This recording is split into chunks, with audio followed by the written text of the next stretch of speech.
If there's one thing your brain remembers from this talk, and only one thing your brain remembers from this talk, it's that this sign was built in 1923. That's it. That's all I ask you to logically remember from what I'm about to share with you. That this sign was built in 1923.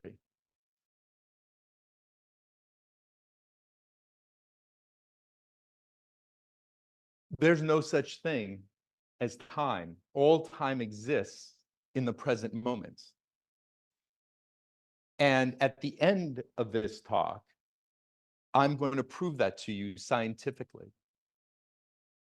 My request is between now and the end of the talk, you listen from here instead of here. Here only needs to remember 1923. Please.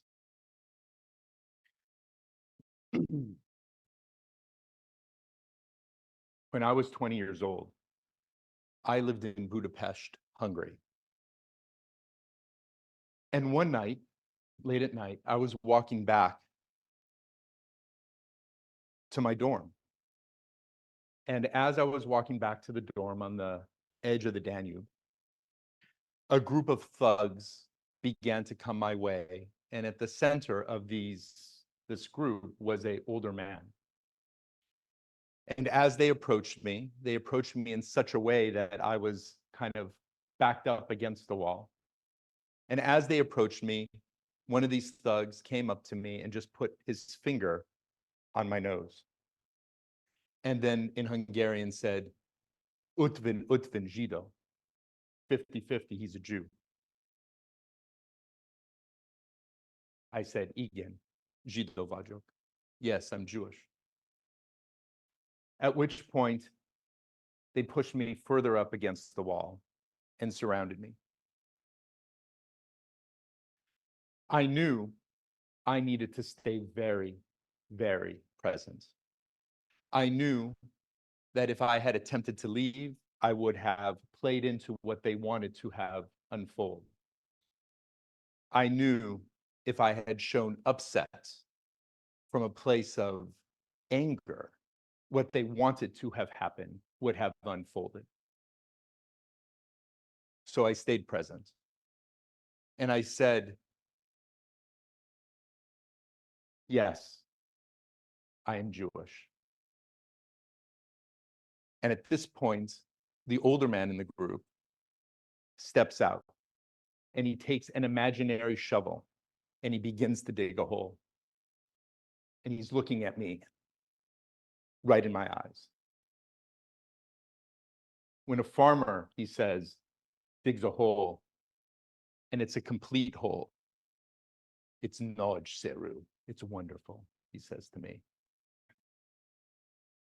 But if a farmer only digs half of a hole, it's no good.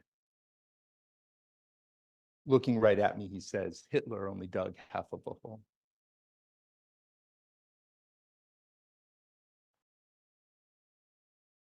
For whatever reason in that moment, I knew it wasn't my time to leave this earth. I stayed present. But if the conversation were in English, I wouldn't know what to say.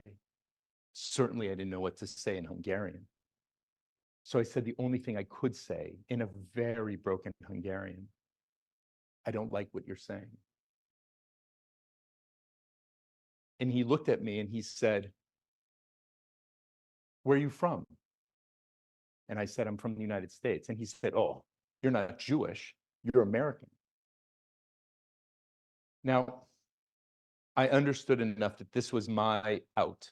This was my ability to extricate myself from that situation. And I wasn't going to argue with him because, of course, I'm Jewish and I'm an American. But he said, you're not Jewish, you're an American. So I left. Now, this story, there's a lot more to it, but for now, I'm going to just pause this part of the story here.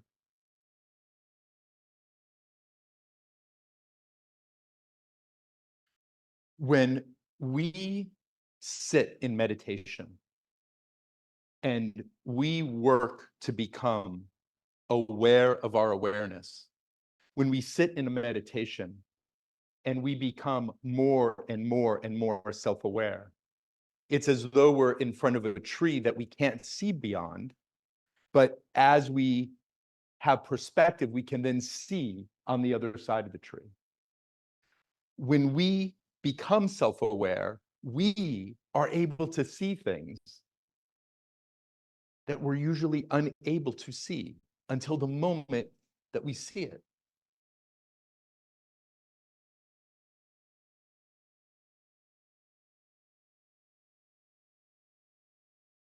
When two people are fighting, and we're here on this earth, and we see somebody attempt to fight somebody else, of course, we need to do what we need to do to try to stop that fight. But when two people are fighting, if we see one of the two people as a victim and one of the two people as a perpetrator, if we have our heart open for one of the people in the fight, but not the other in the fight, if we share that our heart is open for one in the fight, but we don't share that our heart is open for the other in the fight, then it's the same as pointing a finger and judging. But we forget, because we all understand that when we plant a seed, we can see the seed grow. But we forget the nuance and the depth and the depth and the depth and the depth and the depth of what that really means. I fall on my knees every single day. Every single day I fall on my knees because my heart breaks open, because I see hearts breaking open. But I don't see hearts breaking open for both people in the fight. So I fall on my knees and I don't know what to do.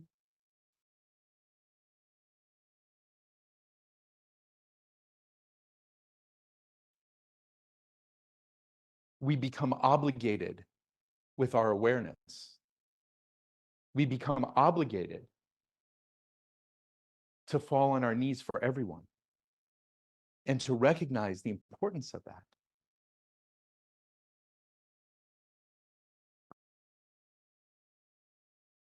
I told you at the beginning of this talk that I would prove to you scientifically that time exists in one moment. If a sentient being 100 light years away had our telescopes today and they could see the Hollywood Hills in this exact moment, if a sentient being had that technology that we have and they are 100 light years away from us, and they looked at the Hollywood Hills in this exact moment, do you know what they would see? They would not see the Hollywood sign. Instead, they would see the Hollywood sign being constructed. In this exact moment, a sentient being 100 light years away would see the Hollywood sign being constructed. Now, that doesn't really matter. What I really want you to remember from what I'm talking about today is that we have an opportunity to truly project the world we want to project. Every moment of every moment of every moment of every moment of every moment. But we have to look with scrutiny. Where are we judging? Where are we pointing our finger? Even when we think, because our heart is open for somebody, what that might mean if our heart isn't open for everybody. Every moment of every moment. Oh man, I love you. And I've learned so much from you. And I'm looking forward to continuing to learn from you. Thank you.